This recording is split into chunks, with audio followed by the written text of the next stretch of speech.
Welcome to the theater at the Imperial Center and our 6th annual staged reading series, a local playwright staged reading series. Tonight we have 2 one-acts, and we are also streaming live on our YouTube channel. So for those out in the internet world, hello. And our first show tonight will be by Miss Marilynn Anselmi. The playwright is in the house. We've done a lot of Marilynn shows, and this one is called High Cheekbones, and here is our cast, and they will introduce themselves. Hi, I'm Allison Baker, and I'll be reading the stage directions. Hello, I'm Atticus Stoughton. I will be playing Paul. Hi, I'm Amanda Lucci, and I'll be playing Dee. Hi, I'm Corrie Cox, and I'll be playing Allison. Hello, my name is Azurae, DuBose, and I'll be playing Dawn. So, without further ado, High Cheekbones, and then we will have a question and answer session afterwards with the playwright. Thank you. High Cheekbones by Marilynn Anselmi. Characters: Dee, late 20s transgender woman. Paul, late 20s male, best friend to Dee. Dawn, late 20s female, best friends to Allison. Allison, late 20s female. Setting: play takes place in a bar at Dee and Paul's high school reunion, present day. Simple set of a bar with 4 stools and chairs. Lights up as Dee enters the bar. They are way early for their high school reunion. No one else has arrived. What time did you say this masquerade starts? Paul enters, nervous, looks around, digs in his pocket. Oh, shit. Paul, what? We've got a few minutes. Perfect. Just in time for that final seductive smudge of liner. She pulls out a mirror, messes with her eyes. You know, you won't be able to twitch with all that shit on your face. Tell that to all the other Botox babes from our class. Pulls out a blush applicator. Little color wouldn't hurt you a bit. Reaches for Paul. Hold still. Paul dodges. You know I can still beat your ass in anything shorter than a mile. Wouldn't count on it. Sure about that, Tubby? Well, testosterone does have its advantages. Nothing thousands of dollars of laser treatments can't reverse. Okay, I give. That laser shit had hurt like hell. Okay, the face, okay. But down there, Points to genitals. hell, you have more fur on your... Don't remind me. Remember Allison's pool party? Who knew penciled and chest hair ran with angst-fueled teenage sweat? Dee pulls out eyeliner and grabs Paul. Hold still. 5 years of daily practice? Hell, I'm an artiste with this stuff. Nah. Come on, Polly. My technique is so much better. Believe me. If I can... Cut it out, Dee. Somebody will see. Really? You don't actually think she might show up? Who? No, I don't. Like you can fool me. All this hurry and scurry, blow-drying that formerly full head of hair. Does it show? Dee fluffs his hair and sprays a bit of product. Sweetie, only our daddies did the comb-over thing. Just a lift, little lift and ta-da. Hell, now I smell like one of your fairy friends. Here. Hands him some men's cologne. And we don't like that particular name either. Which one? And where did you get this? Sprays himself. This is great. Wait, why do you have... Someone left it after we... Yeah, You too know. much information. Okay, remember, I don't want to... Okay, but you started it. Sorry, right. It's not fair, you know that? I just can't... I have always listened to your endless tales of one-night tale. Okay, yeah, okay, I just... Can't fully embrace the new me? Come on, Dee. Okay, I'm doing the best I can. Let's just... Forget it. After all, Princess Allison awaits, am I right? You do know she's married. Divorced, actually. Pretty recently. Not that you can keep up with her or anything. That's stalker creepy, right? The internet can be a beautiful thing. Okay, let me make sure I got this straight. You're my date until I give you the all clear, yes? Dee picks up a colorful scarf. Scarf on, still buried deep in the closet as your lovely date and work associate, Dee Parker. Scarf off, and I'm out as Dee Parker, formerly. My best buddy, David Parker. Star of the track and debate teams. Not to mention most frequent resident at the teen depression unit at Mental Health. Shit, Dee. It wasn't that bad. Pulling up her sleeves. Really? You want to see my scars? Stop. It's... You're different now. You can say that again. I mean it. You're fine now, right? No new, scars. And you're still here, thank God. And you know what? You're still my best buddy. Paul holds Dee's face between his hands and kisses her. Wow. Are we practicing for the reunion, or are you just happy to see me, big boy? I just don't want to see you hurt. Whatever happens tonight. Promise? I don't promise my dates anything. Ever. Now, let's go see how fat and ugly everybody else has gotten. Enter Allison and Dawn. They sit at the bar. They are both pretty in a faded former high school beauty way. How can I look for someone when I don't have any idea what he looks like now? He can't be that different. Good bone structure doesn't fade. Did you check the hors d'oeuvres table? I can't believe I let you talk me into this. Please, Dawn, after all the weird shit I've done for you. Definitely no one here I want to remember, much less hook up with. I never said I wanted to. Hook up with the elusive David Parker? Come on, Allison. How many hours and countless bottles of Chardonnay have we drained talking about him? Just because he was the only guy in class one of us didn't screw. I never said that. What? David Parker and you? Why, you little slut. I don't always kiss and tell, Since when? since it meant something. Did you look over by the bathrooms? I don't believe this. Holding out on me for more than 10 years. Nope, no famous Parker cheekbones yet. Speaking of which, did you see Sissy Warner? Thousands of her Jewish doctors' husbands' dollars, and she's still's butt ugly. Oh, hey, Sissy, looking good, girl. So what? Excuse me, the system? Oh, Dawn, no, I don't. No way, sister. Don't you even think you can get away without the system. I told you, I don't remember. Bullshit. No, really. Okay, quick tutorial. 5 points for good kissing. Up to 2 additional points for no slobbering and halfway decent breath. 5 points for appropriate boob fondling. 10 points for effective pre-screw touching down there, and a big whopping 25 points for bringing you to— Dawn, please! Somebody will hear. Who here doesn't know? This was a mistake. What was? Bringing you here. If I wasn't your friend, your best friend, I'd be pissed as hell with you. Good for me, you are. You can say that again. Okay, I'm taking my mad self off and mingling with these losers. Send up a flare if you spot long-lost lover boy. Dawn flounces off. Paul and Dee approach Allison. Oh, hell, it's... Just breathe. In, out. Remember, this is why I dragged you out here smelling like a manly flower. I'm fine. I think. Dee, I don't think I can... Oh, yes, you can. Takes his arm, approaches Allison's table. Oh, hey, it's Allison. Allison Ryder, right? Oh, yeah. Don't tell me. Wait a sec. Your name starts with a P, right? Yeah, it's, Paul Duncan. Oh, sure. Now I see it. You did that running thingy. Yeah, that's, middle distance and sometimes... Yeah, now I remember. No leg hair. You had gorgeous legs. Well, No, really. It's just I was so jealous. There I was having to shave constantly, and there you were with those beautiful smooth legs, and I... this is my associate, and... And date. Hi, I'm Dee. Allison shaking Dee's hand, maybe a bit too long. Nice to meet you. So how long have you two been together? Together? Oh, well, you see, we sort of work together a lot. She and I, or me, us, we do things, work things, and projects, you know. He means I'm his boss. You are? Yes, she is. My boss, that is. It's just, we don't use that boss thing, titles much. Where we work, it's more of an open space, very millennial. Nice to meet you. Was it Allison? Yeah, Allison Reigert.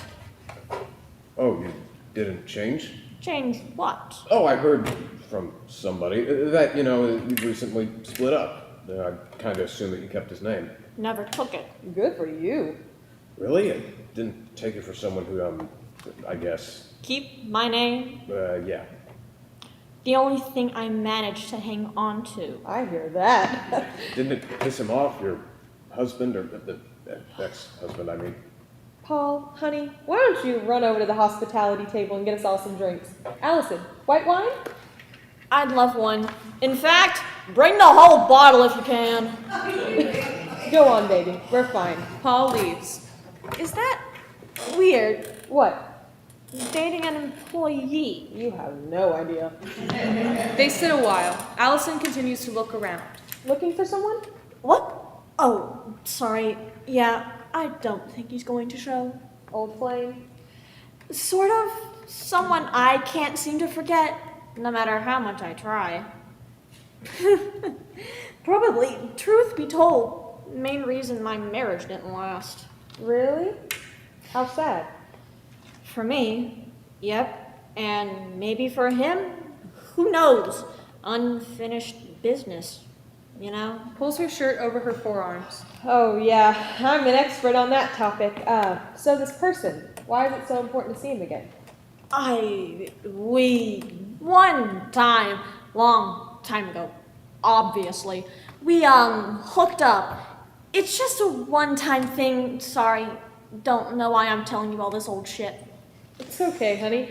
I'm an expert at rehashing old wounds. So go on, spill it. Why are you looking for this deadbeat? Oh, no, it wasn't. See, he didn't know. She continues to scan the room.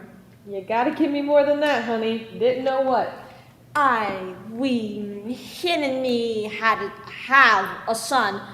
Wonderful son. Same beautiful cheekbones I should have. I need to tell him. I was hoping to, see him here. I've looked for years. He sort of disappeared.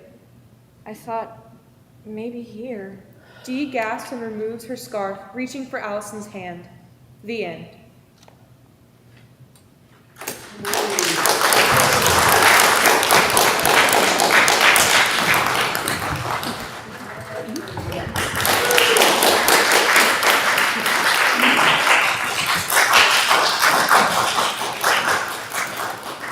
Thank you.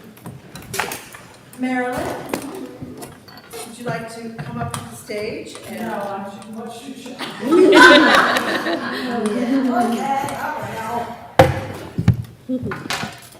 Y'all did a good job.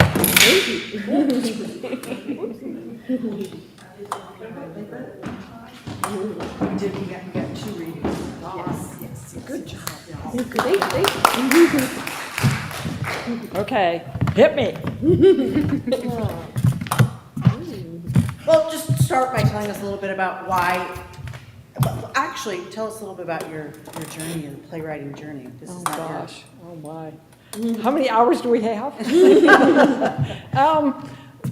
So I am an unintended playwright, I guess is the best way to say it. I always enjoyed theater, I loved it. I attended many plays growing up, and when I was in college, never imagined writing. And then in 2007, my son was killed. He was a theater student at DePaul University. And on the way back from, they gave him an honorary degree that following year, and on the way back from Chicago, my first play just fell in my head, and there's no other way to say that. I didn't know how to write a play, I didn't know format, didn't know anything, and I just wrote. I'd wake up every night at 3 a.m. and write, and then I had this thing. I had this amount of, this huge thing, because I didn't know how long plays should be. I didn't know anything about it, so I got some help in editing it, and my first play got in a pretty good festival in New York City and in Chicago, and I thought, well, shoot, there's nothing to this. So it's called Raising Ricky. It's based on his, sort of on Ricky, but who is my son. So absolutely no schooling in that. I've now written 14 full lengths and I don't know how many short plays, but I can't tell you anything, but it probably saved my life. The folks I've met on this journey have just been incredible. I know actors all over the country who I am just amazed lend their time and talent to this pursuit.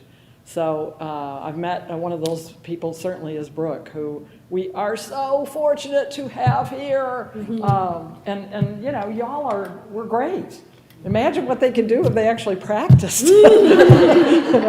So this play, I came upon short plays again, accidentally. I didn't even know such a genre existed, but they're fun. because you get in and you get out, you know, you say what you gotta say, and if we did a whole festival of them, it's fun to get that little bite, I think. It's like hors d'oeuvres instead of the whole meal. So you gotta, I think there's an art to it. You gotta say something, but you gotta say it quickly. You can't build it up. So this, Was this play specifically based on anybody you knew, or was this one that just? And you know, I don't remember a lot about the motivation for this. I don't have a process. You know, I'm absolutely antithetical to any playwriting that you've ever heard about. But this is fun. I like that little surprise. I like that little kick. So yeah, that's again, thank you to the actors. If you've never done this, to have your words presented well is a joy. Now, the opposite is also true. To have it done badly, you want to slither out the door and not ever be seen. But yeah, this has been wonderful. And you know, for a town this small to have this facility and these kind of people is just a tremendous asset. It doesn't happen. So we are very blessed to have this. And I'm sure I'm preaching to the choir here. But anyway, that's it. That's my story. Look, my story was longer than my play. I'm sorry. No, does anybody else have any other questions or comments or anything you'd like to say? You don't have to. But. I just wanted to ask, do you prefer writing comedically or just more drama? Like, which do you feel like you lean more towards?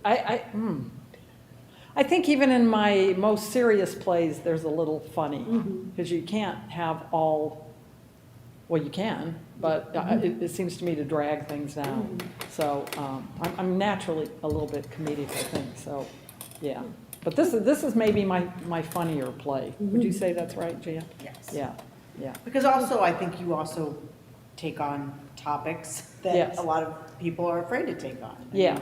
You know. I don't write about easy things. We did a production of her full length. You wouldn't expect, which was about the North Carolina Azurae partnership with Wesleyan, and It was beautifully done. And it's an amazing play, and they're going to do it in Raleigh this coming year as well. And then we also did Donor 63125, which was about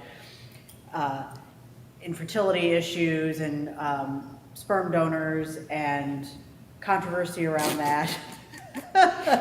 Why write about easy topics? We did that you did here right in a couple there. years ago. That was our first show we did post-COVID, which was right, Donor. Yes.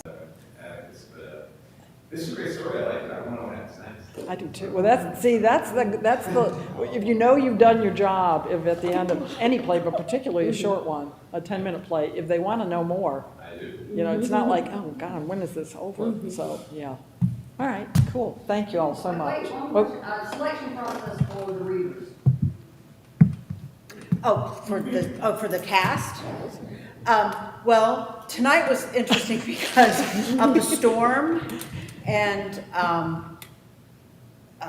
availability of people, so we had to do a little switching around. But when we do the staged reading, so we started doing these. I thought this was the 7th year, but it's been a long time. yes, Yeah. it started because we were being.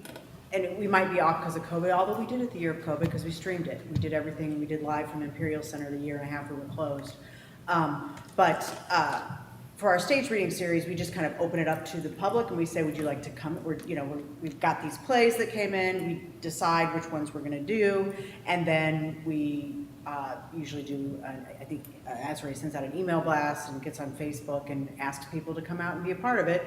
And then we use those community members, as well as then we're like, oh, I need a young guy, Atticus. My son does a lot of shows with us, and so that's how we cast this. And Amanda works with us out at Wesleyan, and them, and worked with us for our show last February, and so we find people. We're a community theater, so we're community-based, and it's not just making shows for people to come see, but it's also choosing things that people will want to come be in and do because that's their recreation as well. And so it's that balance because it's a community program. I have a question. Yes, I ma'am. have to ask you this. Oh.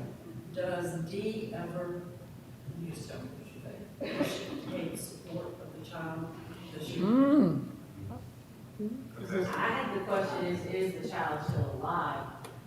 Because of the way the character that she had, one of the lines she had made me wonder if the child was still living.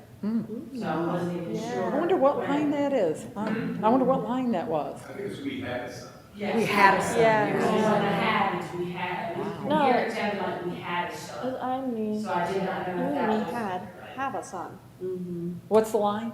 It's him and me have a son. Oh. she's got okay. nervous. Oh, well, that's a, I like that. I do Yeah. too. And the thing is, she takes her scarf off. Yes. Of course she's gonna be apartment. Otherwise she leave that scarf on. You know, and, you know, they'll find their nerves. Or the wine.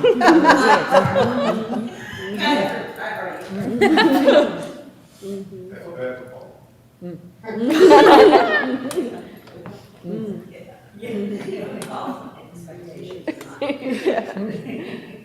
Maybe you can hook up with, because she's. She's a cool character. She seemed down for whatever.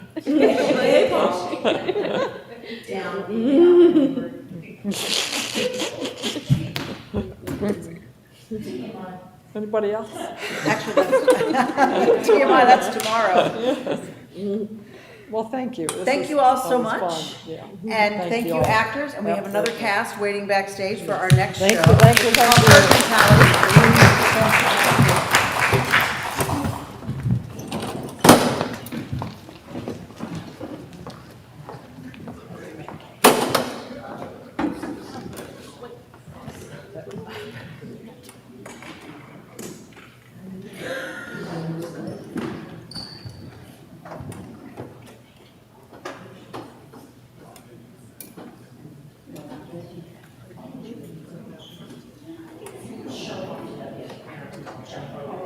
Watching it, I mean, really. Well, I'll just split her out with my family. There you go.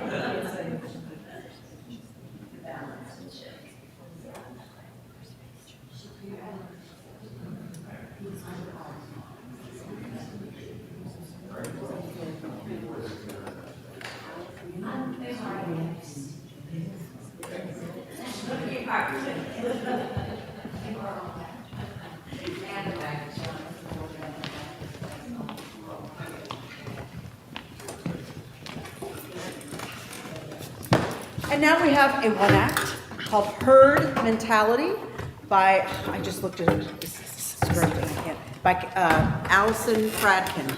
And our cast, I will let them introduce themselves. Hi, I'm Allison Baker, and I'll be reading the stage directions. I'm Tiffany Georgic, and I'll be reading Right E. I'm Christina Thorin, and I'll be reading Ada. And I'm Emma Sessoms, I'm Left E. And without further ado, Herd Mentality. Okay, I've got my lip balm, at least one sweaty palm, definitely more than just one qualm, and apparently no inclination whatsoever to remain calm. Why am I always aiding and abetting my insecurities? Stop it, Ada. You're going on that date, and you're going to enjoy yourself. Sorry, haven't put my hearing aids in yet, so I didn't quite catch that. Ada accidentally drops the case containing her hearing aids. Before she can retrieve it, Right E, Ada's right hearing aid, springs up from behind the couch. You bet you didn't. Thank goodness we were in our case, or we'd be getting on your case about handling us with care. Do you know what would have happened if you had broken me? I wouldn't be a hearing aid, I'd be a lemonade. I must be hearing things. Left E, Ada's left hearing aid, springs up from behind the couch. Technically, you are correct.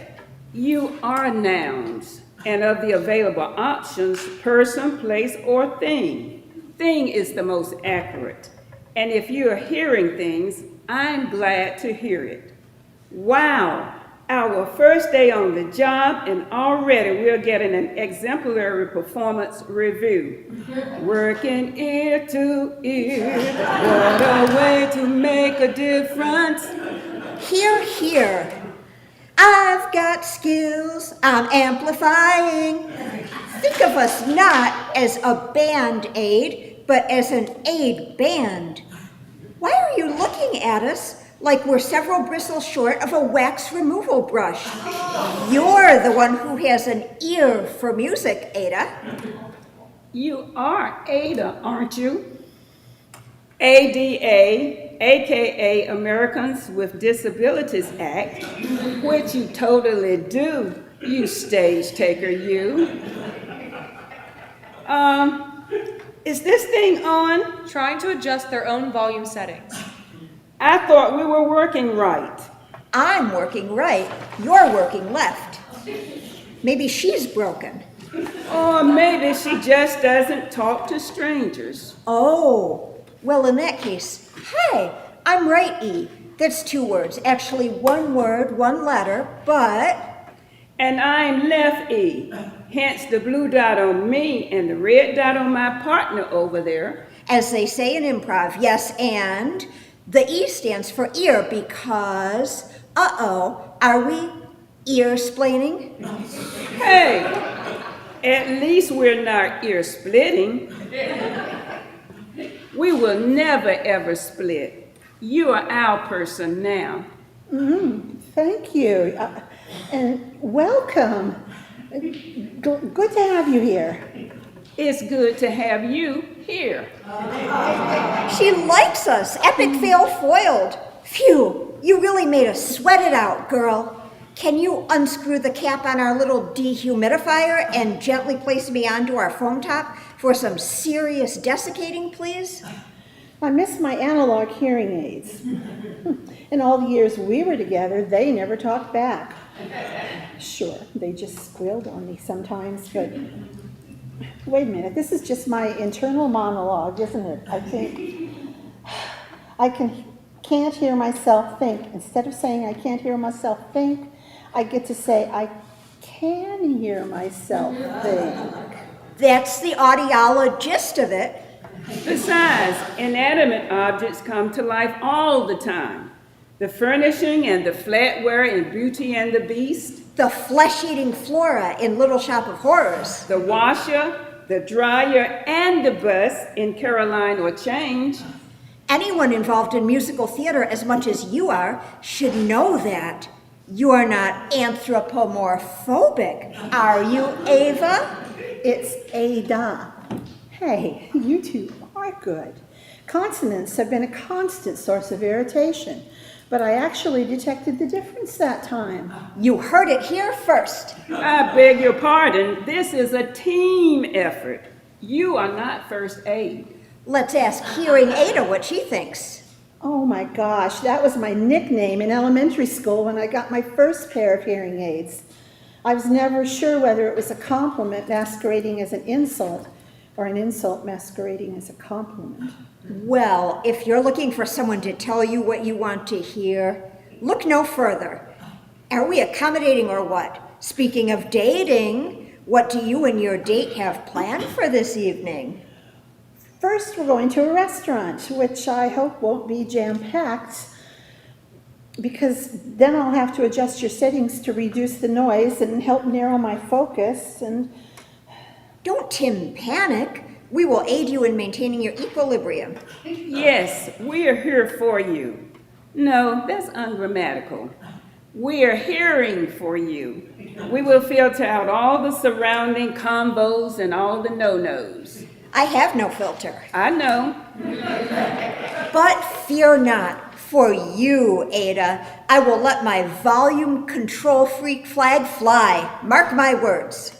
Yeah, but there could still be words that are off the mark, like, what if my date says cockier and I hear cochlear and start spouting off about the inner workings of the inner ear? Or what if my date asks me about K-pop and I hear cake pop and start sprinkling sprinkles into the conversation? I'll come off as a lousy listener, a cornball, or a blockhead. Nonsense. You've always been wise beyond your ears. Thanks, but there's still so much room for error. Like, when I have a vocal audition, sometimes no matter how much I practice or how well I know the song, I still have trouble hearing the piano accompaniment, and I know I'm not singing in sync with the beat music, and then all I can hear is the director saying, bye, bye, bye. All I can hear is Ricky Ricardo saying, ay, ay, ay. You may be the one looking at my dot, Ada, but I'm the one seeing red. You've got negativity coming out of your ears. Take a hard left and think about what could go right. Okay. I'll give it a try. I predict that as long as I engage in concentration, I'll be able to follow the conversation rather than experience the consternation that comes with feeling like I'm listening to a chorus of bop on an endless loop. Sound about right? In a nutshell. Language. There is a lady present. Sorry. In an earshell. Oh my goodness, what if my date tries to blow in my ear and unexpectedly encounters the auditory equivalent of a chastity belt? Or because I read lips to compensate, all the better to hear you with, you know. What if my date gets all wolfish and thinks I've got my eyes locked on those lips because I want us to lock lips? I mean, maybe I will want that, but also maybe I won't. Let lips do what ears don't. That way, you'll stop bad-mouthing yourself for 5 minutes. Wait, you're not a noisy kisser, are you? Because that could get very awkward for me. Must you stir up trouble? Her right ear is her bad ear, so of course I'm bad to that bone. And since you hear better here, that makes me your good ear. Goody. Plus, I'm closer to your heart. Oh, that's so sweet. Way to put the ear in tear-jerker. Ugh, please tell me the date will not continue with some cinematic sob story? Oh, crud. What will my date think if I ask for an assistive listening device? Especially if it's one of those colossal captioning contraptions that sits in the cup holder and looks like a cross between a Wall-E and a Gumby. No, don't ask for that, please. I want to get turned up. I didn't hear that. Good. As a matter of fact, if I were a dude, you could call me the Kool-Aid Man. I'd rather call you irresponsible. What's wrong with getting turned up? It's not like there's a note in our user manual that says, don't touch that dial. Besides, if you opt for that device, Ada, what you'll really be doing is captioning us. What if they see an international film? Same principle. Subtitles are the foreign aid of closed captions. Anyway, speaking of filming, can we please do a GRWM? A what? A Get Ready With Me segment for the socials. I'm already ready. Oh, so that's how you're wearing your hair? You don't like my headband? It's not that. It's just, well, you can always fix your hair so your ears don't show. That's what Rizzo says to Sandy in Greece, and when Frenchie tries to pierce her ears. They are indeed words of wisdom. Am I right? Look, if you got us, flaunt us. I just figured with all the worry-warting you've been doing that you'd be keen to keep us a secret. I mean, we may be marriage material, but we don't necessarily have first date appeal. Right E removes Ada's headband with a flourish and rearranges her hair so that it conceals her ears. Look at her. You reduced her to ears. No, I did that to myself. Clearly, I've gotten a little too comfortable being self-conscious. Have I learned nothing from Hairspray? Before an audition, I psyched myself up by misquoting the Dynamites. It's time for a star who sounds just like you.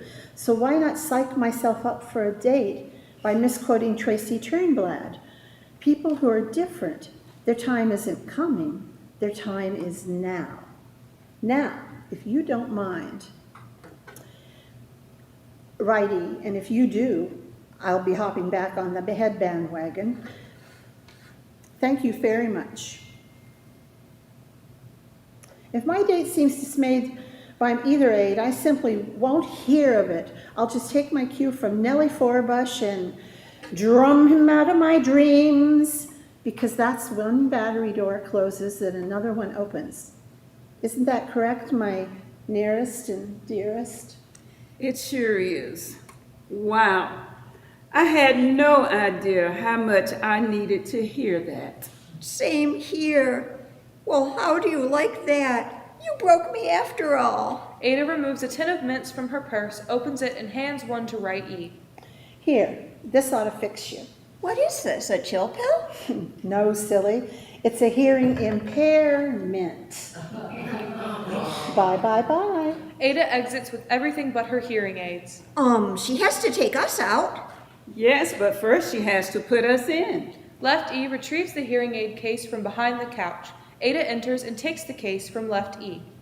Let's go, listening ears. Wait, I have to know. What's the first thing you're going to say? Fancy hearing. I was talking to Ada. Yes, and now, Ada, if at any point during the date you find yourself at a loss for words, you'll hear one of our voices in your ear. Ada exits, this time with her hearing aids in tow. Putting the ear in Cyrano, are you? She's putting the ear in Shiro. It's the least we can do. Right. When you're right, right? If you two don't knock it off, you'll never hear the end of it. Oh, that reminds me. I call it your shotgun. Curtain, end of play. Don't really have too much to say, other than, I think plays like this are awesome little pieces. There's tons of companies around the country that do, like, theater in a van. They tour around places like that. But I think shows like this, people write them. They're so good for schools or for any sort of community center where, you're dealing with differences, hearing aids, stuff like that. And I think that there's a huge value in having shows like this out there. And so I'm glad we had the opportunity to read it and for people to see it. Tomorrow night we have one last night, and we are doing one of Miss Kate Bortner's shows, TMI,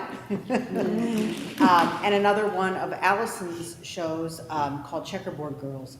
And those will be read tomorrow night at 7:30, as well as they will be streamed live on our YouTube channel. So either come out and watch or check us online. And thank you so much for coming. Oh my gosh, of course. Well, that was so witty. So I wondered, was it hard? Yeah. In some places, yeah, there was some things that were tongue twisters a little bit, because and.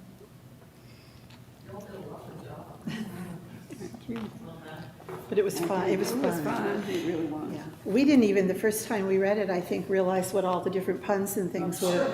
And then you'd read it again and go, oh, I missed that one. I missed that one. Especially various musical references from different generations. Yes. I didn't have a clue about M-Bop. I knew Nellie Forbush was, by the way, my mother's favorite, South Pacific. Yes. It is all over the place. She's got But no, none of them knew that. Yeah. Her name's Allison Fradkin.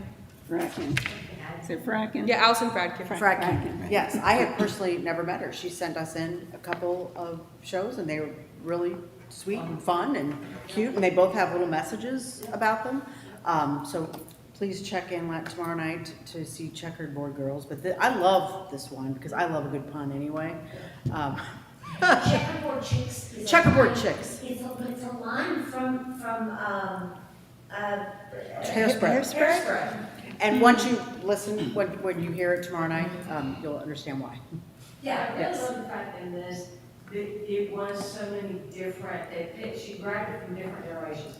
Because you got Bob, which was Hanson. Right. And then you got K-pop, which I love that little comment about K-pop versus K-pop. Yes. And 9 to 5. That's very different. And you throw in singing, I'm going, somebody has a wide variety Yes. of that. And it was absolutely, I love the depth of I'm just glad I didn't have to sing the whole thing. Well, I can do it at home. Okay, gotcha. And But she Checkerboard can sing. Chicks, which we're reading tomorrow night, has a lot to do with Motown music. Oh. So, and I like that. well, and a lot of Motown as well as 60s kind of like doo-wop music as well. So it's really interesting too. So. Now we're in my era. That's Yes. in your era. Yeah. And we'll have Corrie Cox back in that, and another one of our actresses from Midsummer Night's Dream.